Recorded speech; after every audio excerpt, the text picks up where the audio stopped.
I made a video a couple weeks ago on the problem with speedsters, and it did really well. But in that video, I only briefly covered multiple speedsters, so I figured I should go into more detail on some of the characters I talked about, starting with Quicksilver. We first see Quicksilver in X-Men, Days of Future Past, and they waste little time showing just how fast he really is by giving him the iconic time in a bottle scene. And guys, once a speedster is shown to essentially freeze time, it's over. Going forward, they should not be able to lose to normal speed characters in dumb ways. You can't have some regular guy take them out with a freeze gun. This time in a bottle scene shows us a few things. Number one, he's fast, really fast.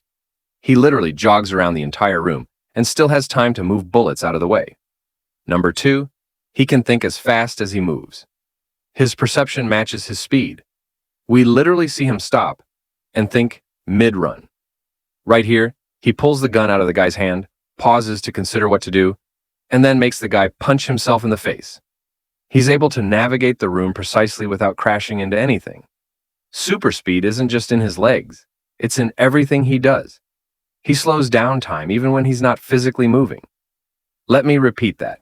He can slow down time without running.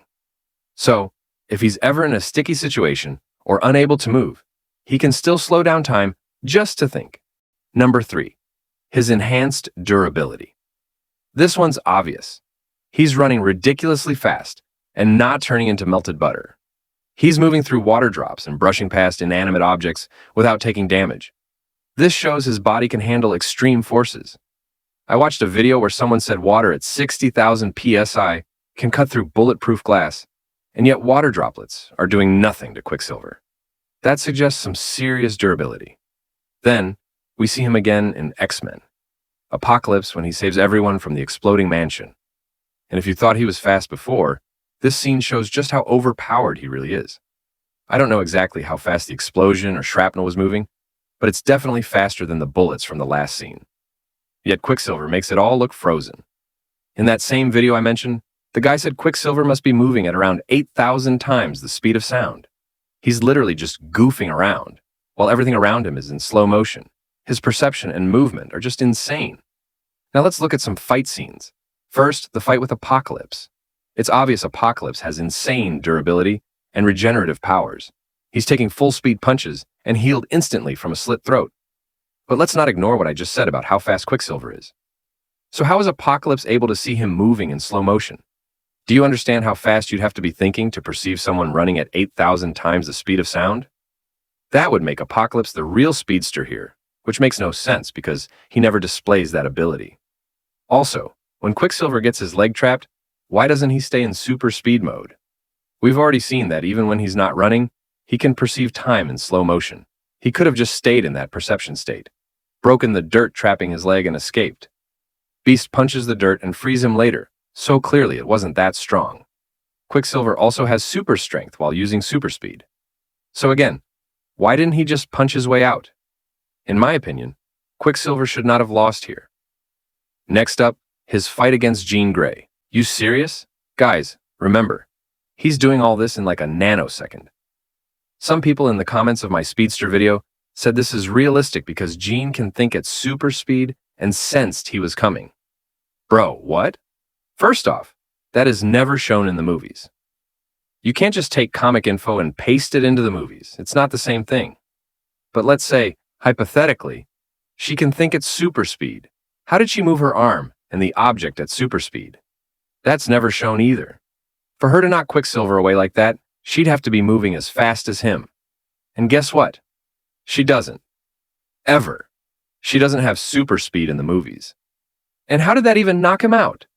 He runs through water droplets without flinching, something equivalent to getting shot. And now he falls on the ground and just stays down. He should have bounced up like nothing happened. Again, Quicksilver should not have lost here. Now let's talk about MCU Quicksilver. He's way slower than the X-Men version. He even gets tired from running. He can perceive time in slow motion, but not to the same extent. Still, he's fast. But man, I don't know if this guy's just an idiot or what. He doesn't really do much. He kind of just pushes people at super speed and runs off. Like, what the hell is this? He loses here by getting flung by Thor's hammer, which is fine. Then Cap hits him when he's trying to get up. Again, that's reasonable, since this version of Quicksilver Doesn't show super strength or durability. But how he gets shot, that's beyond me. We've already seen that bullets are in slow motion for him. He should have been able to dodge them easily, but fine. Maybe he was still dazed from earlier. Let's let that one slide. Then we get to the moment, you didn't see that coming? We saw earlier that bullets move in slow motion to him. These bullets might have been faster, sure. But he clearly moves Hawkeye and then somehow ends up back on Hawkeye's left side? That makes no sense. He could have kept running. Why stop? It feels like he just ran into the bullets on purpose. His death felt unnecessary and honestly dumb. I would have liked to see how the later movies played out with him still alive. Though with the whole multiverse stuff now, they might bring him back. In summary, both Quicksilvers lost in ridiculous ways. I'm not saying they should be invincible, but they've been shown to be extremely powerful. So if they lose, it needs to make sense.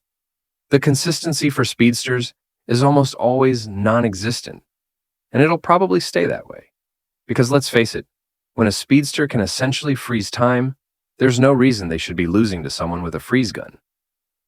If you guys enjoyed this today, I'll see you in the next one.